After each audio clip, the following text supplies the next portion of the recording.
Hey, loyal Chris DeMakes a podcast listeners. It's your host, Chris DeMakes here. I'm sure the majority of you know, but just in case you don't, I'm also the guitarist and one of the vocalists in Less Than Jake. And I'd like to invite each and every one of you to check out the Less Than Jake online store. We have t-shirts, hats, hoodies, pullovers, jackets, vinyl records, socks, tote bags, and so much more. And for the whole month of September, we're offering 15% off with the promo code Chris DeMakes. That's right, just enter Chris DeMakes at checkout to receive 15% off your order. With each purchase, you are automatically entered into a contest where one lucky winner will receive the ultimate Less Than Jake prize pack at the end of the month. Head over to LessThanJakeMerch.com. That's LessThanJakeMerch.com and enter Chris DeMakes at checkout to receive 15% off your order. Thanks for listening and happy shopping.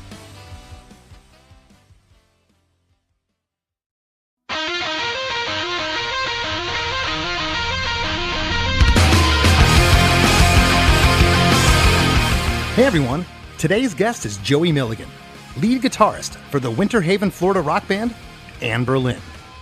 Together we dissect the writing, recording, and inspiration behind the hit single, Feel Good Drag, taken from their 2008 major label album, New Surrender.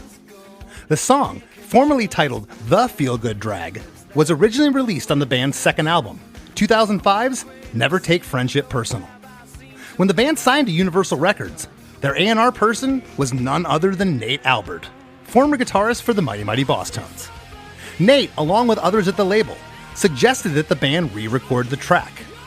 Thinking nothing of it, except for the fact that it would be fun, the band re-recorded the song, this time with producer Neil Avron. And the result? Over-the-top awesomeness. I'm typically not a fan of bands re-recording their previous material, but here, I hear a band that's not only played the song a ton, but they're still hungry. Feel Good Drag quickly became the band's signature song, one they've played at every show since its release. So for all this and a ton more, stick around. Hey, hey, have you heard? Chris DeMakes a podcast. Hey, hey, have you heard? Chris DeMakes a podcast. Hey, hey, have you heard? Chris DeMakes a podcast. Hey, hey, have you heard? Chris DeMakes a podcast.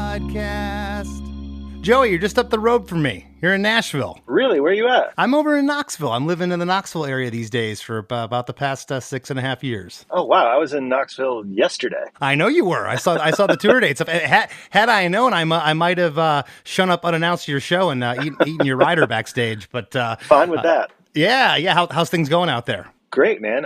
We're out with a great group of guys. With Hawthorne Heights Thursday, Armor for Sleep. We had I See Stars out for a bit. This Wild Life. We got Stick to Your Guns just jumped on, and later in the tour, Sayoson's jumping on as well. So it's been great. Old friends, cool hangs, and Well, you guys are from Winter Haven, Florida, home of Cypress Gardens, may I add? Yes. Is the theme park still there? I read that part of it became a Lego amusement park. So the whole thing is Legoland now. It is. Yeah.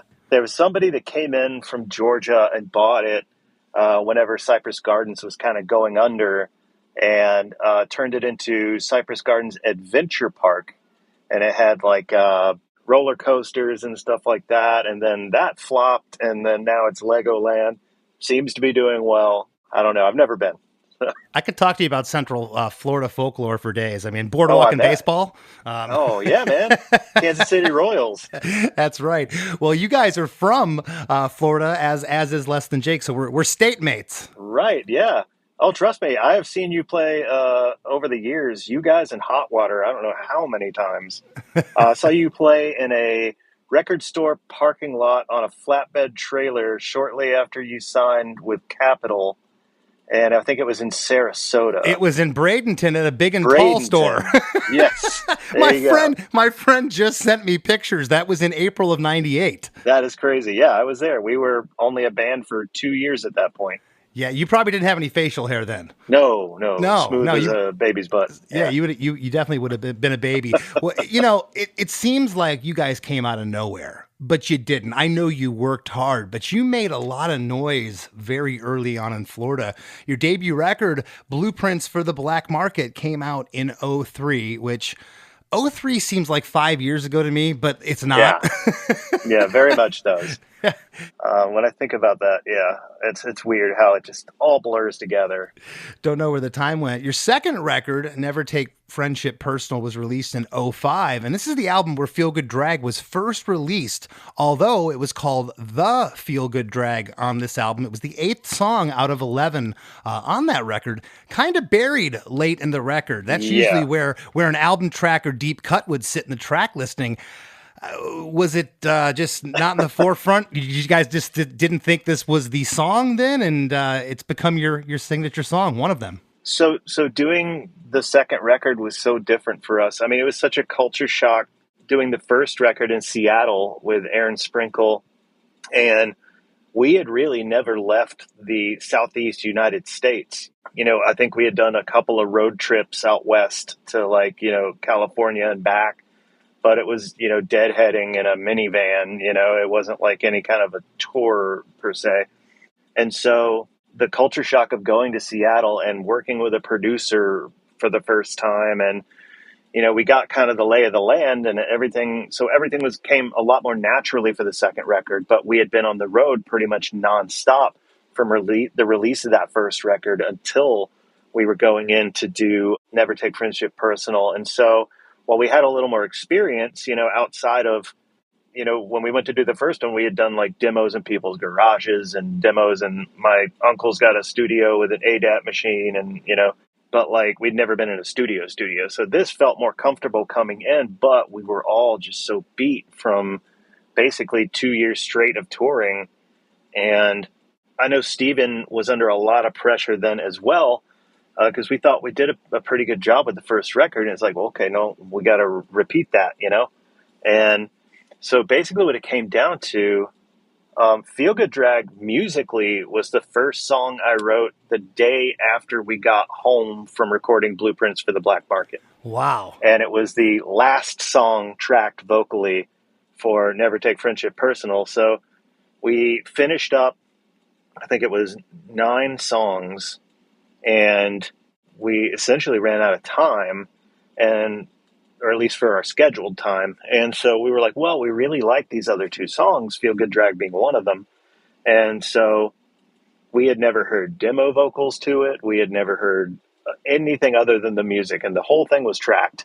And so Steven flew back out a week or 2 later and tracked the 2 other songs we did. And when we got Feel Good Drag back, we were like, man, that turned out really cool. But kind of where we were at in our career, the song itself, I'm playing lead the entire song. There's like an intro riff, and then there's like the verses, and then there's like the segue, and then there's the lead over the chorus, then there's a solo, then there's and so I don't think we were a well-oiled machine enough at that time to be able to do it justice live. And now, within a couple of years, we kind of had everything dialed in, and, we were in a punk rock band for years. And so this whole, we were having so much fun playing like rock music and stuff instead of this like hyper fast technical stuff. And somewhere along the way, it got hard to play these songs live, And well, especially this one in the chorus, and we're going to get to it with the overlapping vocals. As a vocalist, I'm going, oh man, I've done this before, where you think it's a great idea in the studio. It's like, go sing it live, buddy. You bite off more than you can chew. Yeah.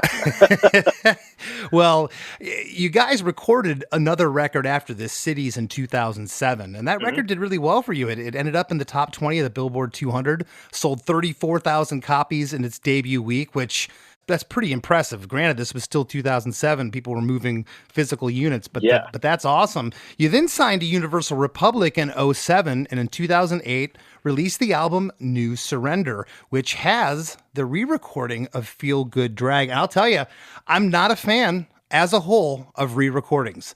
And I went and read the comments. I listened to both of them. And, the integrity of the first Feel Good Drag is there. The song's there.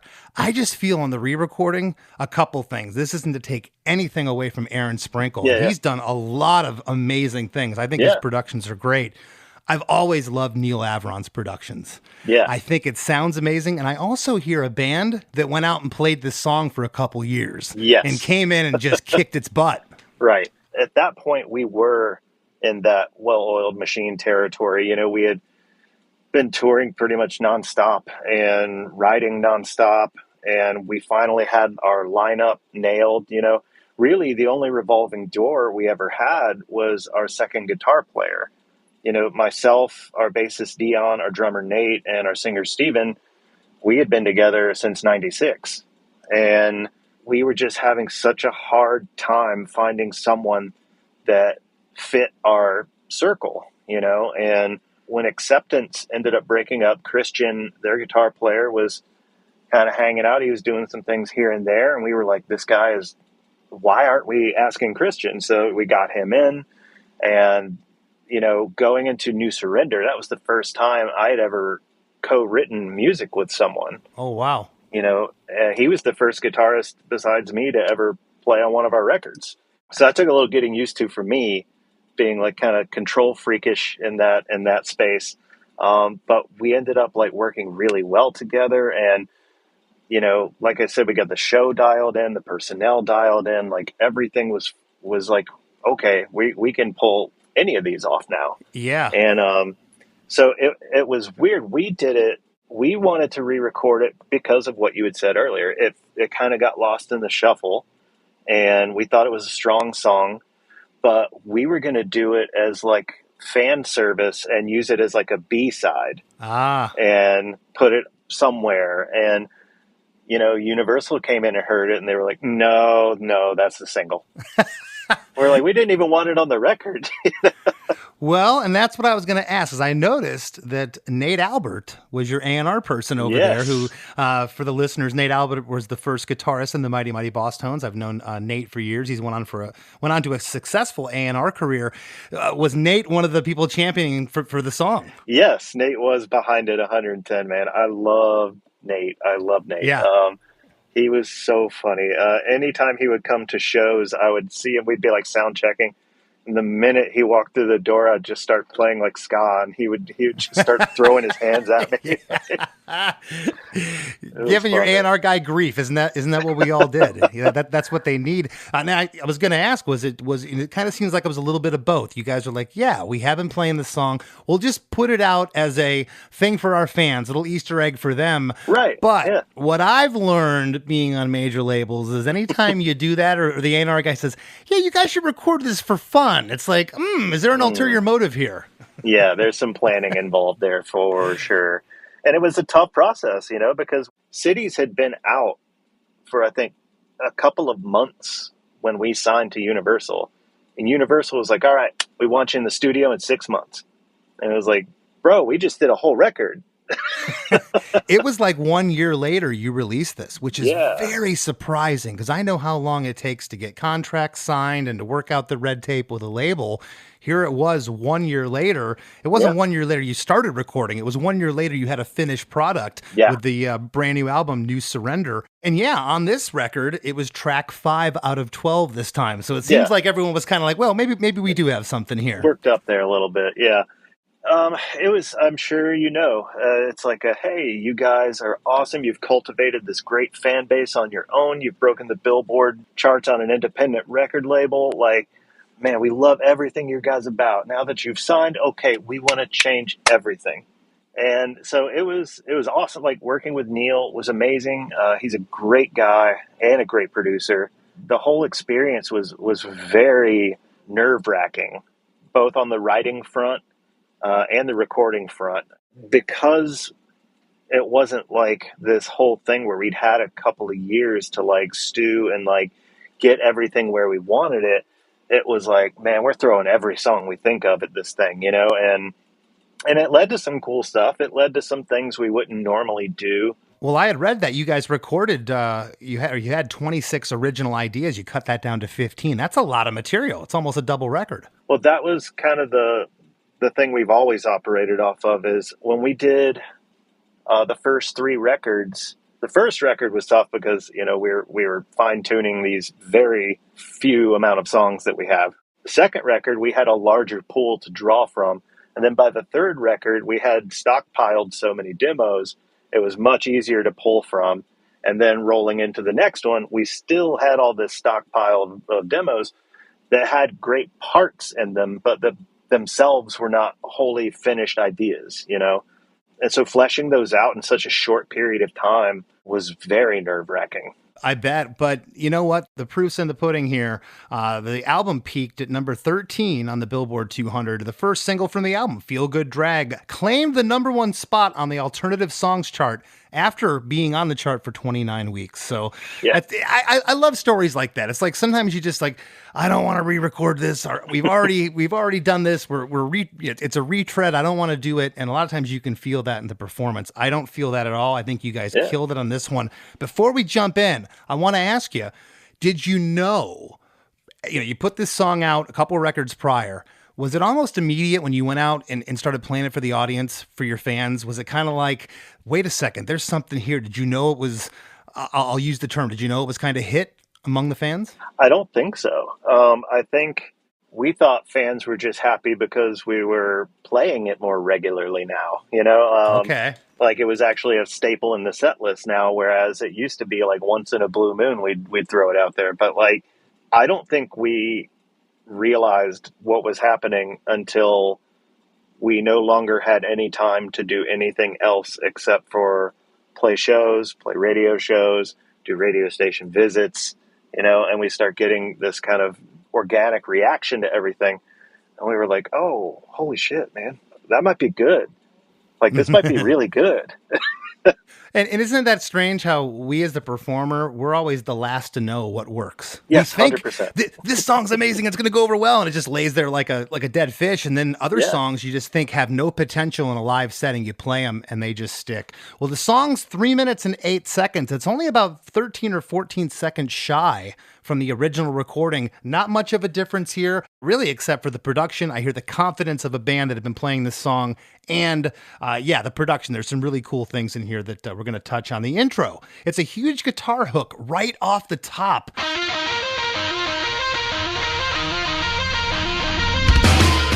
You guys ever heard the song, you being a guitar player, called Green Tinted 60s Mind by a band called Mr. Big? I know Mr. Big, but I'm not familiar with that song. Okay, they had the ballad years ago, To Be With You. But one who wants... There you go. Yeah, yes, there you go. Well, the intro riff here reminds me a lot of that riff, and Chris is going to play a little snippet now.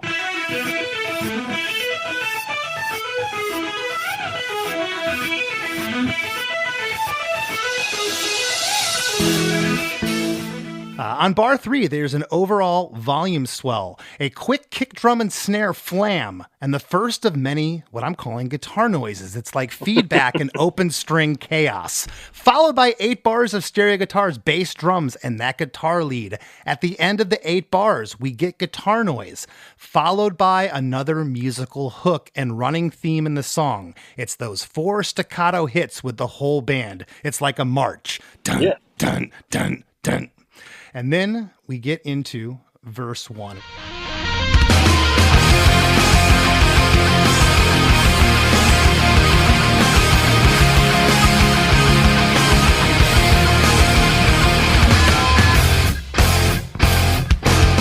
I'm here for you, she said, and we can stay for a while. My boyfriend's gone, we can just pretend. Lips that need no introduction. Now who's the greatest in your trap I seem to invite? Tell me, darling, where do we begin? I'm here for you, she said, and we can stay for a while. My boyfriend's gone. We can just pretend. Lips that need no introduction. Now who's the greater sin? Your drab eyes seem to invite. Tell me, darling, where do we begin? You guys have the dubious honor of having the only song in 220 plus episodes to feature the word drab. Congratulations. Steven's very good with pulling out those non-traditional words. Yeah. I don't think I've ever sang drab, but I like the word. What's going on here? What do you ascertain from these lyrics? Obviously, like working with Steven for 22 years, I get like a pretty good idea. I guess with Steven, 28 years. Anyways, his songs are generally ambiguous, but I feel like this one was a little more straightforward in its kind of tackling infidelity, and that it essentially is, regardless of how you feel in the moment, the passion of the moment, 9 times out of 10, it's going to lead to nothing. And can't we all relate to that? Not just in love relationships. That's kind of life, Yeah. And, it's everybody's, I'll say everybody, I don't speak for everyone, but, it's a lot of people's biggest fear is being betrayed like that. And I'm sure everybody at one point or another has either gone through it or done it to someone. So it's relatable in that sense. But like, I think at the time it was more rooted in kind of what was going on around us, not necessarily the band, but just like friend groups, stuff you see while you're on the road, things like that. Gotcha. Well, those big, that march, I'm calling it, the dun, dun, dun, as it comes in here to the verse, everything just kind of is brought down. I love the dynamics that happen here. I also love that the song F sharp minor to E to D back to E is pretty much the whole song. Yeah. I love that. When it works. Yeah. For when it works. I'm reminded as a songwriter that when I get too highbrow, okay, when I think, we got to put another a weird chord in here and change this and change that, sometimes the song and or the listener doesn't want that. And yeah. I'm reminded when I see songs like this, it's the dynamics within the song and just how the whole picture changes here in verse 1. On the line, just pretend, we get a buried, like whispered harmony. There's not many huge harmonies in this song. We get double vocals later on, but I absolutely love that. And the stereo guitars play a different riff on the back half of the verses too from the first time. And I love how that changes up. Bass guitar comes in on the second half here. The tone is ripping. The drum groove in verse 1 is awesome. This hi-hat shuffle, it's super danceable. The bass guitar and stereo guitars are now playing a clean chorus, delayed riff, kind of like a semi-muted feel. And are those keys buried way back in the mix or vocal pads? I know it's vocal pads on verse 2, but are they really buried back here or are those synths or keys? It's keys, yeah. They are. Okay, it's so cool. One of the cool things Neil let me do was I had a room off from the studio that was like my room, and I had like a Pro Tools set up there. Neil essentially taught me Pro Tools like during that whole time. Awesome. So actually going back to what you were talking about, the guitar intro that was a part of the new one and not a part of the old one, Neil, I remember we were listening back to everything after we had tracked it, and Neil was like, I feel like it's just missing like an announcement. It's missing like this is this song and it's about to start. Like, one of those things where you hear the opening thing and you know exactly what song it is. Yeah. And he was like, see if you can come up with something.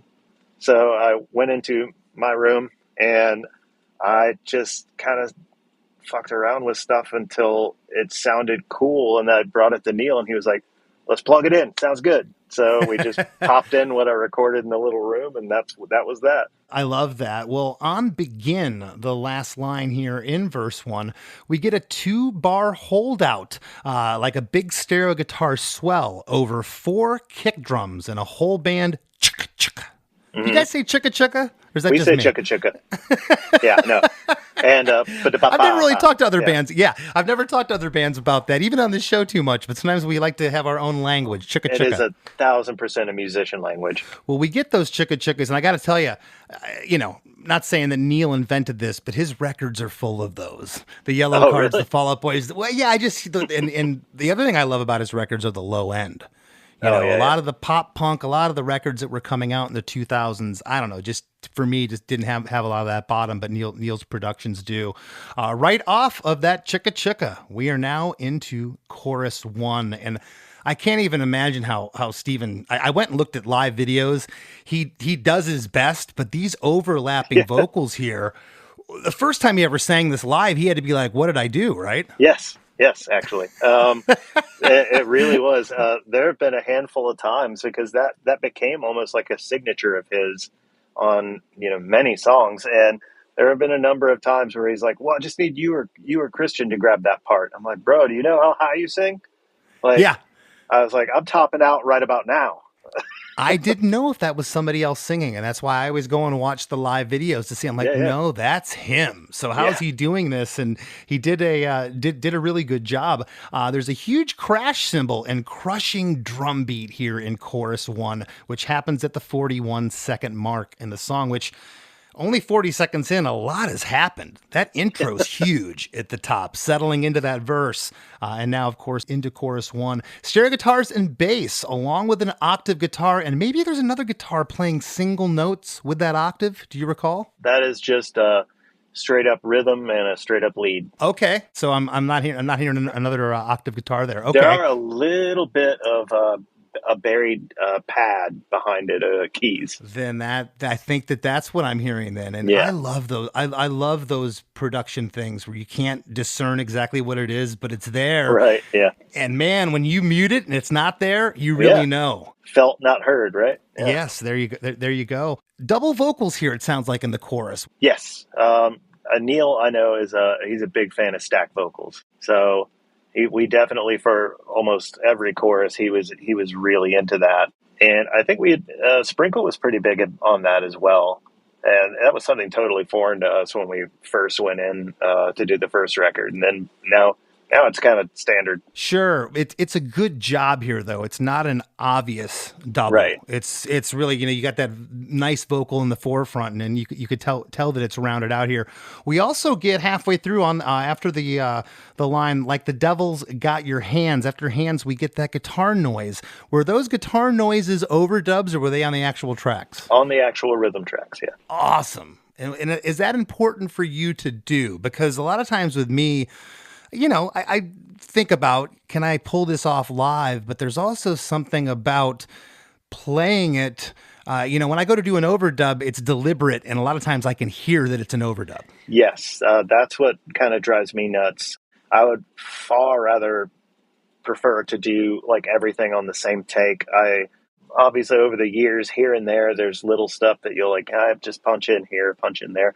But by and large, everything that we do is a full take. And I'm the same. I can't handle when it's so separate that it's an obvious like overdub, Yeah, I mean, sometimes that's what you're looking for. Here comes the solo. Yeah. It comes in, but what we're talking about now.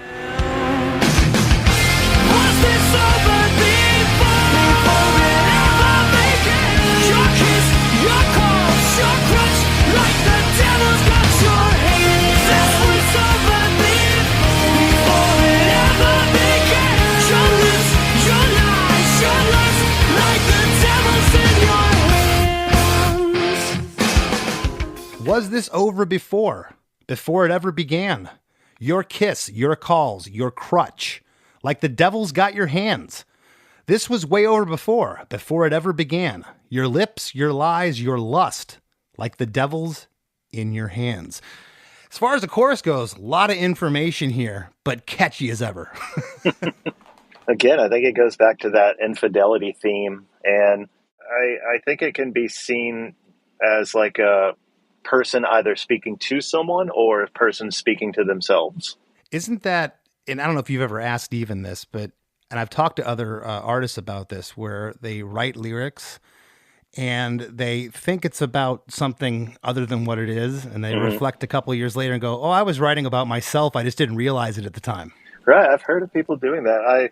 Steven is very guarded with his songs. Like, I'm left to kind of take pieces from interviews that we've done together, and like even after 28 years, it's still like he still loves people interpreting what he's saying without him coming outright and saying what it's about. Right. And no disrespect to him or anybody else, but maybe sometimes you don't know what it's about. Yeah, sometimes. And that's okay too. Maybe you're just like, these are just some words that came out and they ended up on paper, and here we are talking about them.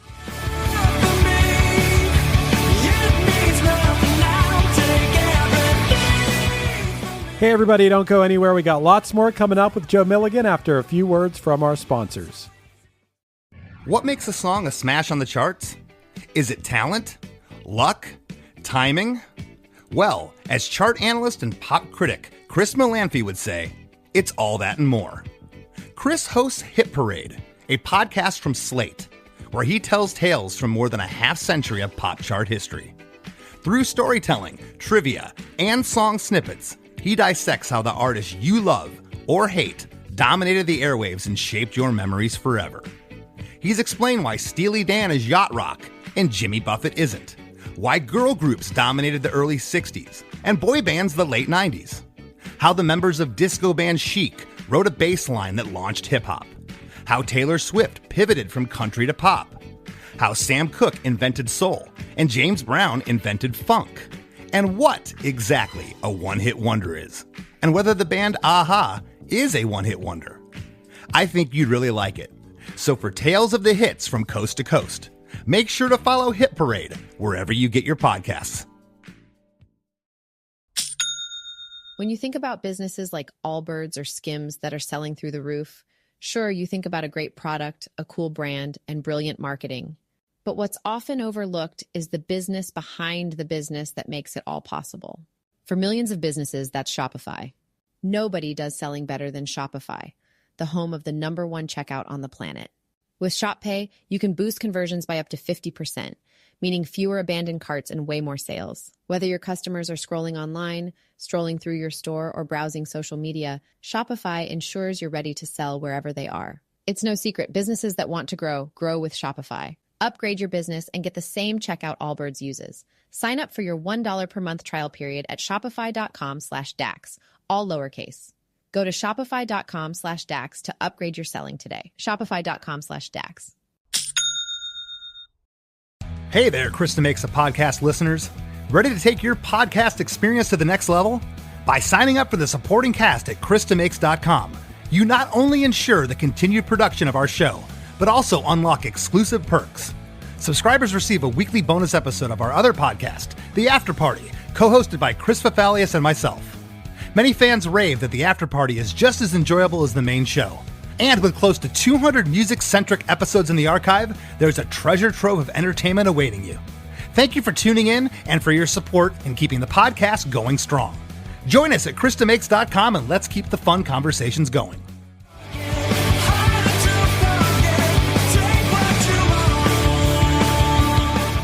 And now, back to the show. Coming out of chorus one, we get that march again for the first 2 times.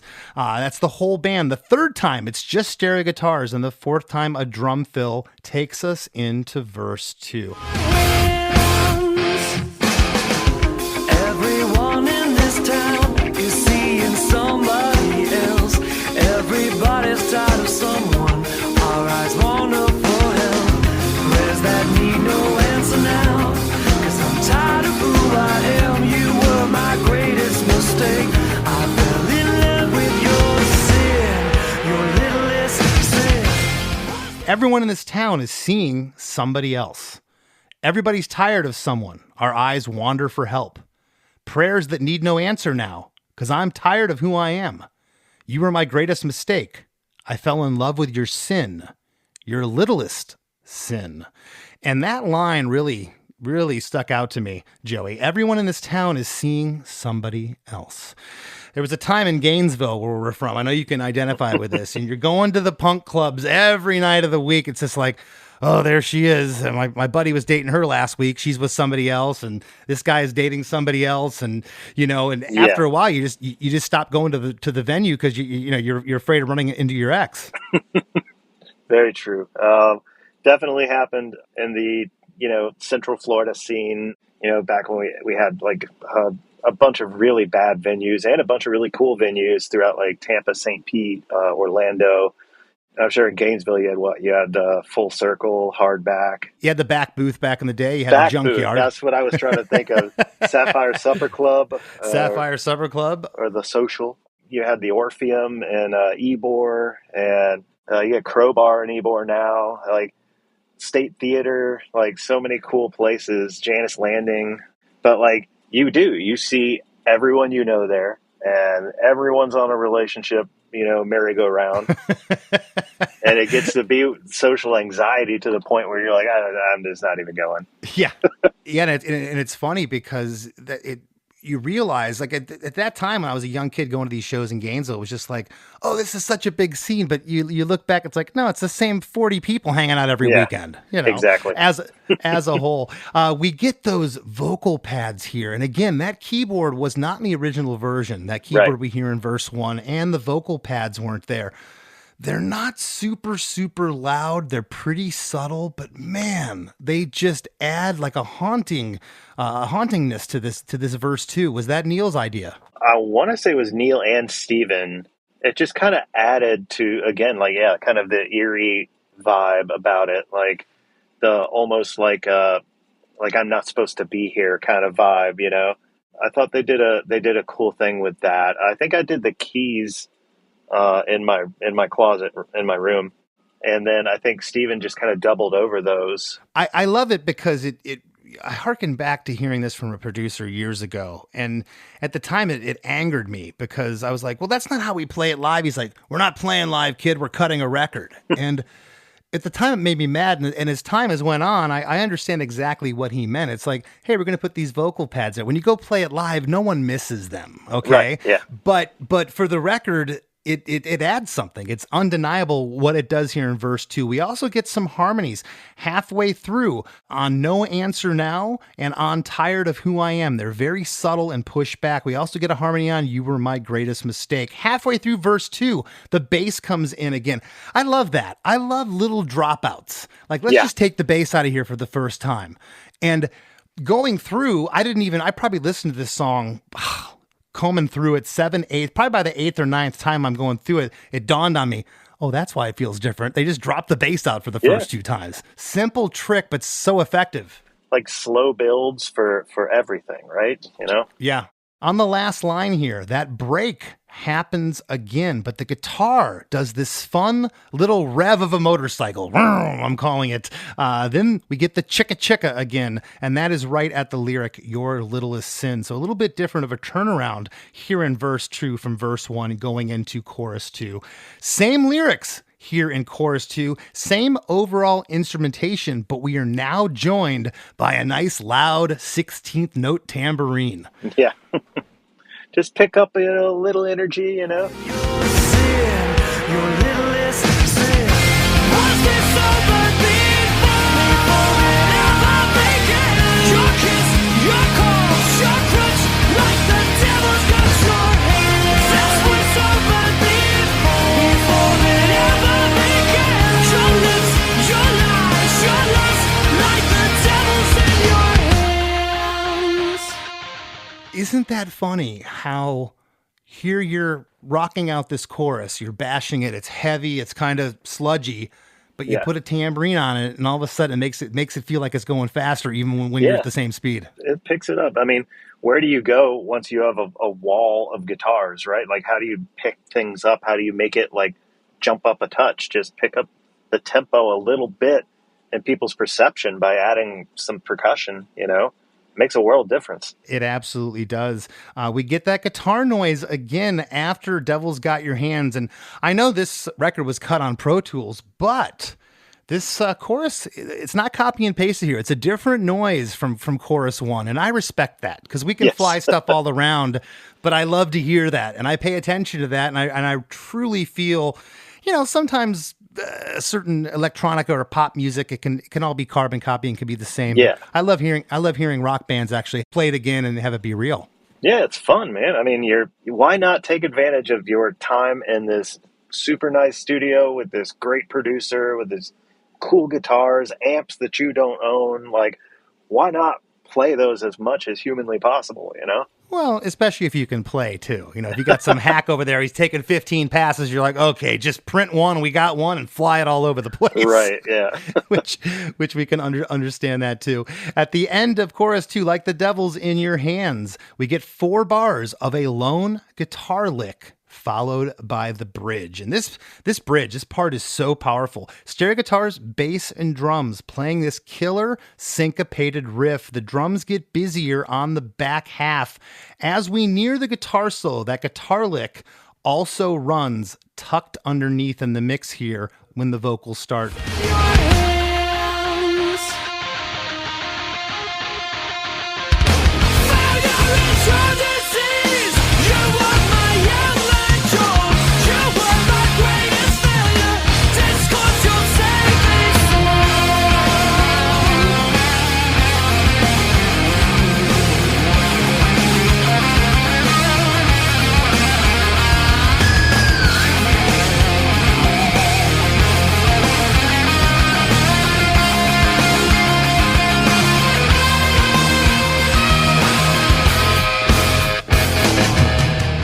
Failure is your disease.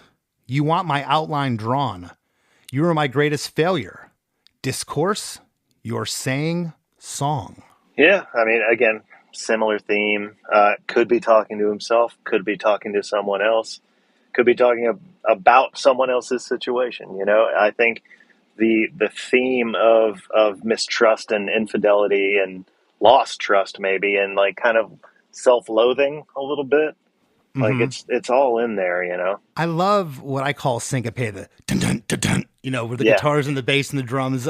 I don't really do that. My band doesn't really do that thing. But when I hear bands do it well, it's so heavy. And this part again, that low end, I love Neil's low end in his productions. It sounds so good here.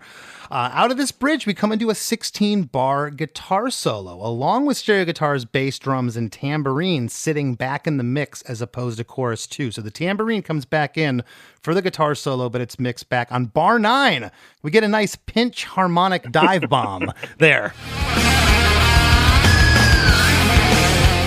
I don't hear enough pinch harmonics and dive bombs outside of Zakk Wylde these days. So you got to come to our show, man. when I hear one, my ears perk up.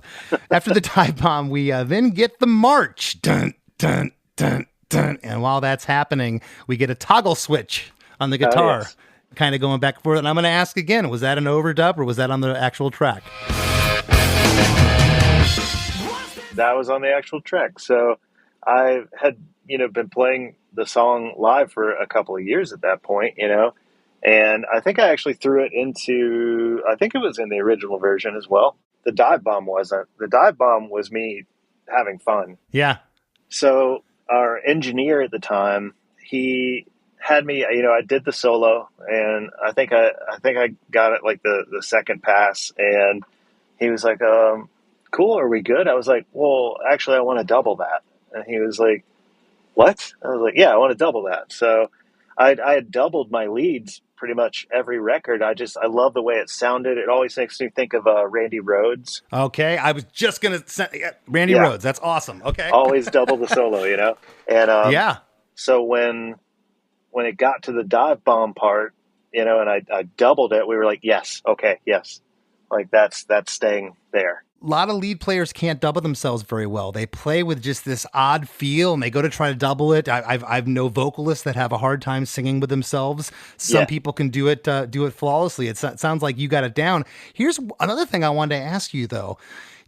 I've went in and re-recorded stuff, and sometimes it's hard for me to get that inspiration, or I feel like when I'm in there, like, I've been playing this song for 3 years. I can play it better than this, and you become hard on yourself about it. Did you feel absolutely. Did you feel any of that when you were recording this? Like, I think it was more like, how do I make it better? It was more like I get a second shot at this thing. Like, how can I make it more interesting? And so that was really the only part that I was worried about. Everything else, like, I've always been very, especially after Cities and everything, I always felt very at home and very calm and kind of chill in the studio. And plus, I've always demoed everything from home. So I'm very used to sitting there and just doing different takes, trying different things, doubling things. Like, Yeah. it got to be second nature. I did read some comments online. You're going to have people that, whether they truly think the original's better or not, they're just going to say it because, I was an Anberlin fan before everybody knew who they were. I get that sentiment, but I really think you guys hit it out of the park with this re-recording. I hate using the word better. I think you did a great take. I think the first cut you did was awesome, but I just think there's a magic here that is absolutely undeniable. After the toggle switch, March, we come into chorus 3. Was this over before it ever began? Your kiss, your calls, your quits, like the devil's got your hands. This was over before it ever began. Your lips, your lies, your lust, like the devil's in your hands. And for the first line, was this over before it ever began? It's filtered drums and a lone guitar that's panned off left that comes to right. Just during that first line. I love little things like that. Do you remember talking to Neil about that, which Neil also mixed the album? When you were mixing, did he just do things like that and you would hear it, or did you ever say, hey, maybe we should try this panning effect? That was a Neil move. But I remember when we got it and we were listening back to it, I was like, okay, yeah, that's perfect. Yeah, that's fine. Yeah, no problems. You liked it. I was going to say, yeah, I cannot fault this guy's productions. That's great. Again, chorus 3, same lyrics. Now, it would surprise me if you added more lyrics. There's a lot of information here. A lot of lyrics there. And it's not a double chorus. Do you remember that being talked about? Like, hey, we should add another line here, or we should double this chorus at the end, or was this just how it was? That's just how the song was. And I think it was, again, like we had no illusions of this being on the record. So we were like, hey, it's fine the way it is, man. Leave it there. And sometimes that alleviates the pressure. Let's say Nate and Universal was coming at you like, you got to re-record it. This is going to be the first single. And you're like, huh? But it sounds like when you were recording it, it was still kind of like, hey, this might be for the fan club, or this is just a kind of an extra thing we're doing. So maybe there wasn't the added pressure that we sometimes put on ourselves. Yeah. And that was probably the only song that we didn't feel pressure doing. Just from it was already written, it was already finished. We were good to go, had the freedom to do it exactly how it was written. Yeah, that's awesome. Well, it's the same overall instrumentation here in chorus 3 as chorus 2. Tambourine is here again, and another guitar joins in on the second half here of chorus 3 and kind of lifts. On the last line, like the devil's in your hands, guitar panned off left. Dun, dun, dun, dun. Is playing that staccato guitar part, and the guitar off right is kind of strumming straight through. It doesn't do that, and I love how that feels. Followed by 4 hits with the whole band. That march, again, some great guitar harmonics and overtones from that guitar panned off right. Probably already know the answer to this. That was on the main rhythm track. You didn't overdub that. Correct. That's awesome. We then get an outro, that guitar hook from the top of the song with the full band for 8 bars.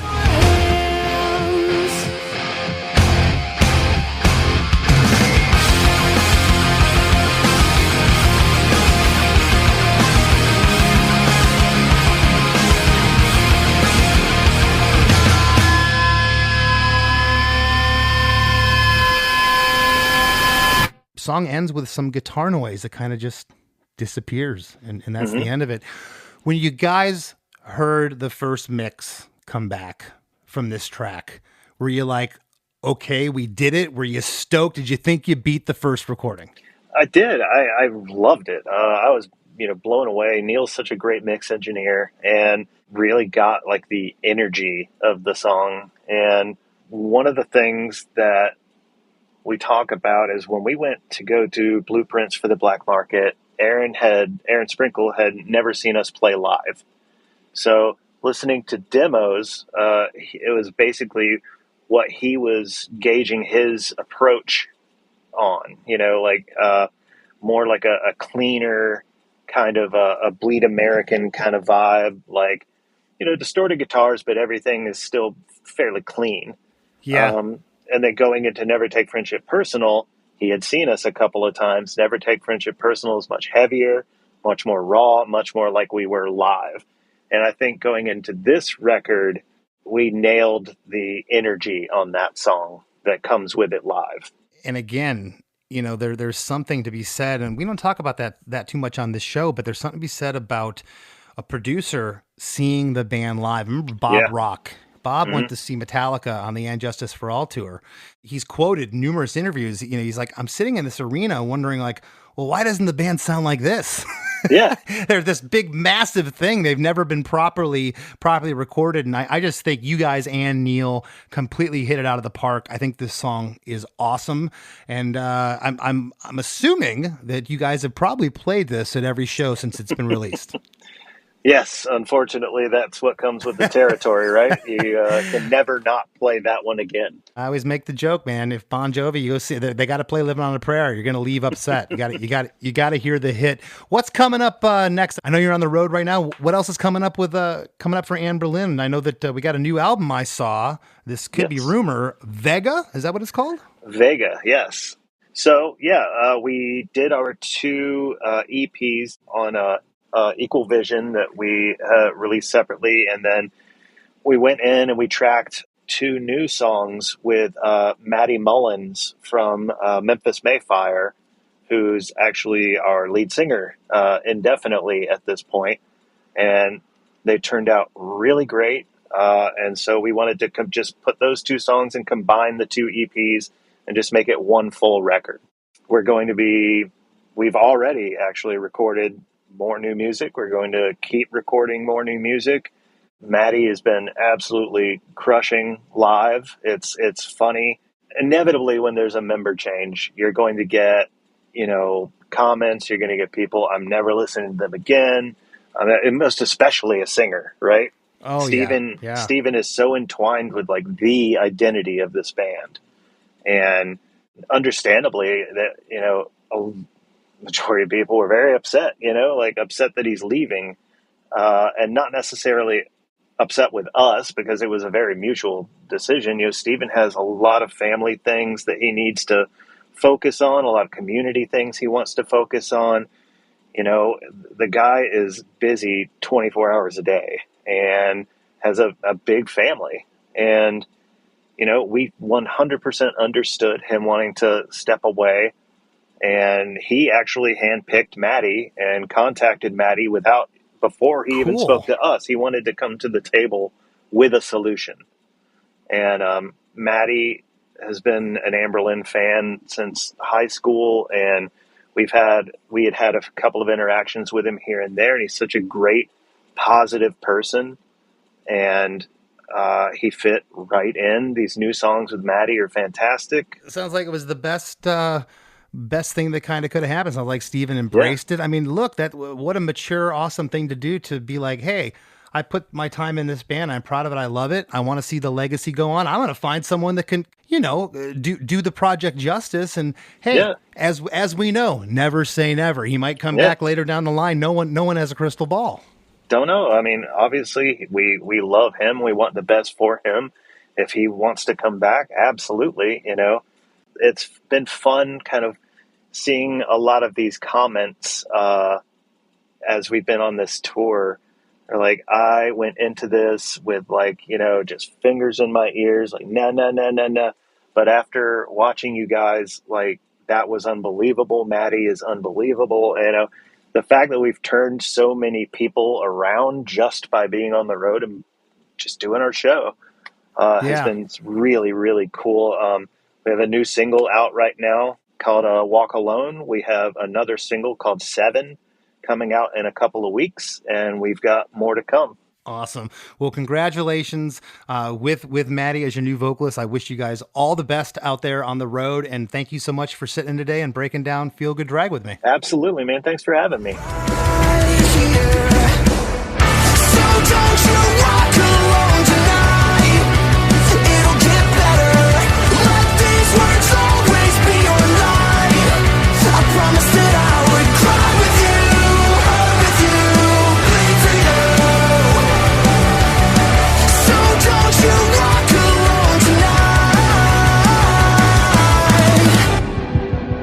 Hey everybody, the song you're hearing is the new Anberlin single, Walk Alone. It's awesome, so make sure you check that out. But before you do, finish listening to this episode. There's lots more Chris DeMakes a Podcast coming right up after a few words from our sponsors. Hello, everybody. I'm Bruce. And I'm Nolan, and this is the Corner of Gray Street podcast. As longtime Dave Matthews Band fans, we set out to create a podcast to dive deep into the past, present, and future of DMB. Not only do we recap and review shows within an ongoing tour, but we revisit past shows from throughout the band's history, conduct interviews with a wide variety of guests with ties to DMB, and create unique and exclusive content like our Concerts on the Corner series. Whether you're a fan of the band or just a fan of great music, we think you'll find something you'll enjoy. We can't wait to see you on the Corner of Gray Street.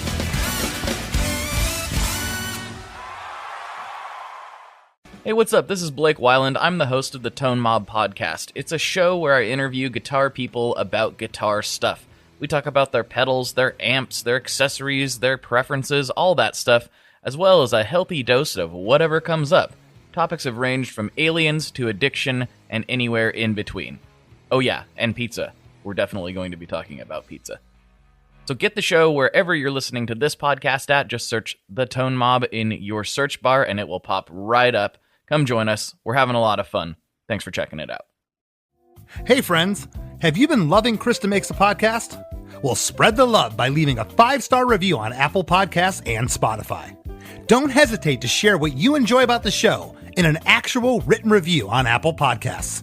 Not only does it help more people discover us, but we often read reviews in the wrap segment of the show. It's a quick, cost-free way to support us and takes just a minute of your time. Your reviews mean the world to us and help us keep the podcast thriving. Thank you for being a listener, and thank you for being a friend. As we near the end of the show, here's a band you might not know. Welcome to this week's Band You Might Not Know. If you'd like your band to be considered for Chris DeMakes a Podcast, email your best song via MP3 only and a short bio to bandyoumightnotknow@gmail.com. This week's featured artist is Lame Gretzky, a 5-piece alternative rock band from the suburbs of Philadelphia, Pennsylvania. They recently recorded a 5-song EP, and you can find their music on Spotify. Here's a snippet of their song, Best Year So Far. Channel, so to speak, I'll do absolutely nothing and watch the same day. If my actions were a fraction of the things I said, maybe I wouldn't be stranded in this bed. Could be a better man, even a better friend. Someone you can look up to and you're there. I'll do the best I can. I got this in my head to make this the best year so far. The Wrap with Chris and Chris.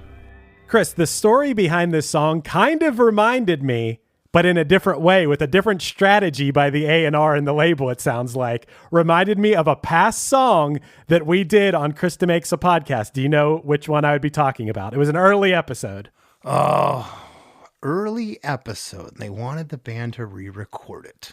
I'll give you a clue. So much so that they even did a track at the end of the album before the song started where it was a conversation with the A&R. Disconnected right. from Face to Face. How could I forget, Chris? So someone, maybe Nate Albert, someone learned, hey, we can't straight up tell the band. We need a way around it. We'll tell them, hey, it'd be cool for the fans if you re-recorded this song, and look what happens. Got a hit song out of it. I think that's pretty cool. They did, and as you know, I'm not a big fan. I think re-recordings sometimes just come off as just, I don't know, you're just over it. They don't sound authentic. They crushed it here. I've always loved Neil's productions.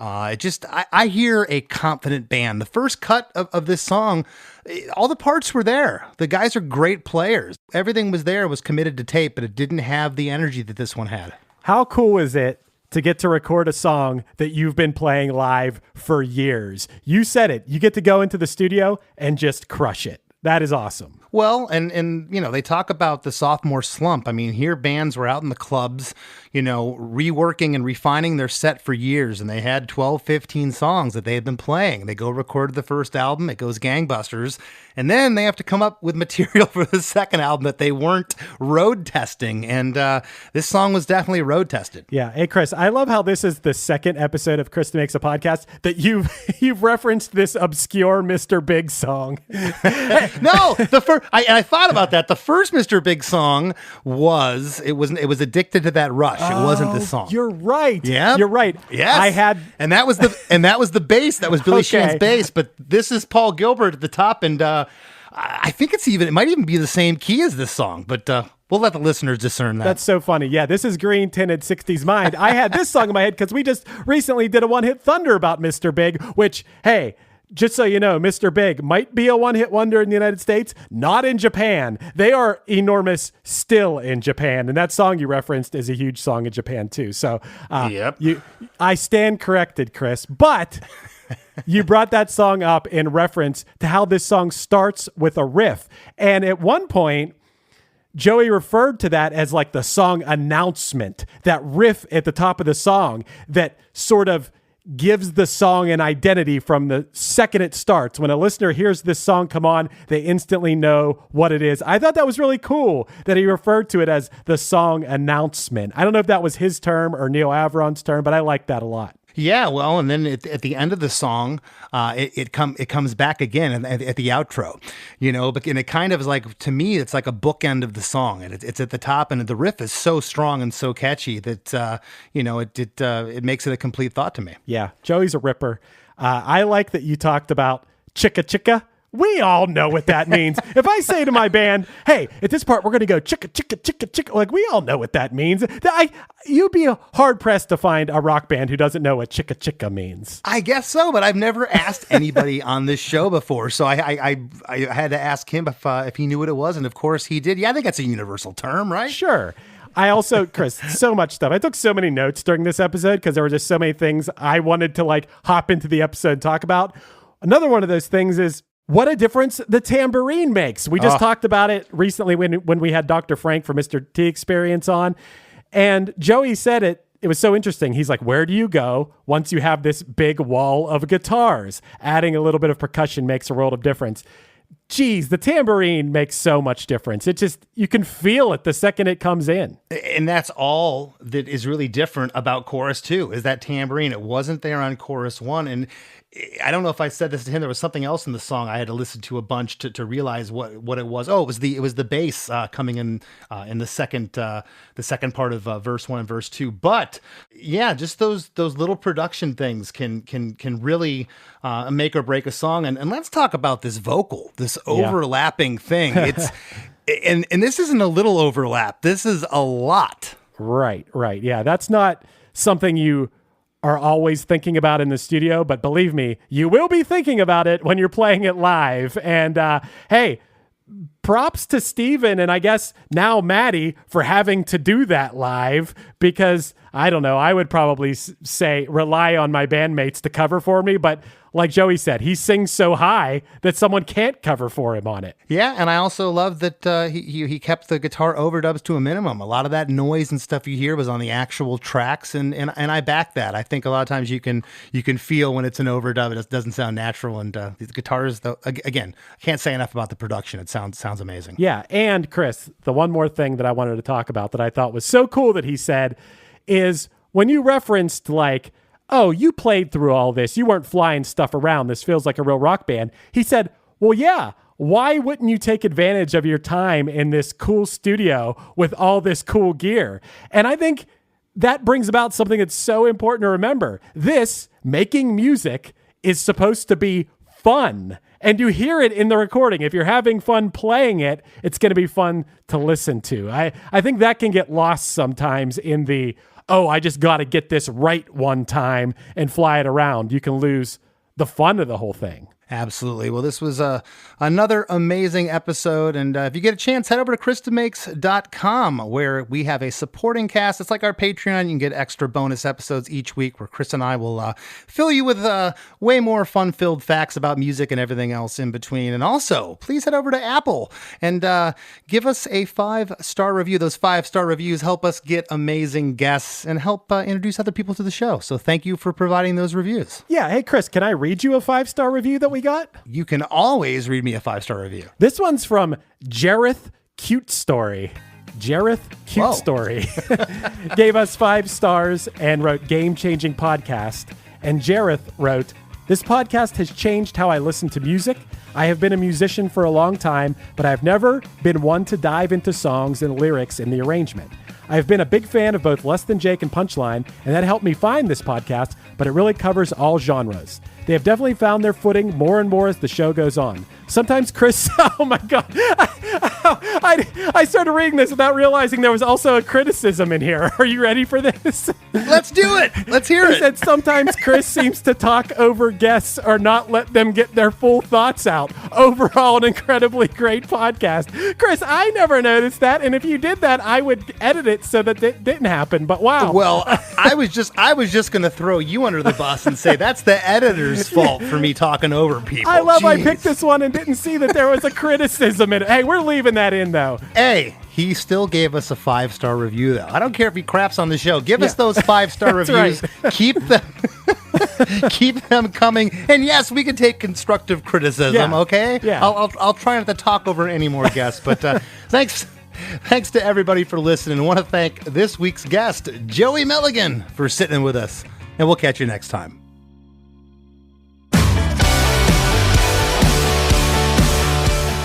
Hey, Chris DeMakes, a podcast producer, Chris Fafalius here. You may have heard me talk about my band Punchline before. Maybe you already know us, or maybe you're hearing about us for the first time right now. It doesn't matter. No matter what your relationship with Punchline is, I will absolutely guarantee that you'll love our new podcast, A Band Called Punchline. Starting with our humble beginnings in a small town in southwestern Pennsylvania in 1997, we're telling the hilarious, strange, and hopefully inspiring story of the 25-plus years of our band in the most honest way possible, podcast style. A Band Called Punchline is an audio documentary available now wherever you get your pods, so subscribe and let me and my friends share a wild, entertaining, unique, and wonderful tale of music and perseverance unlike any other that's still being written today.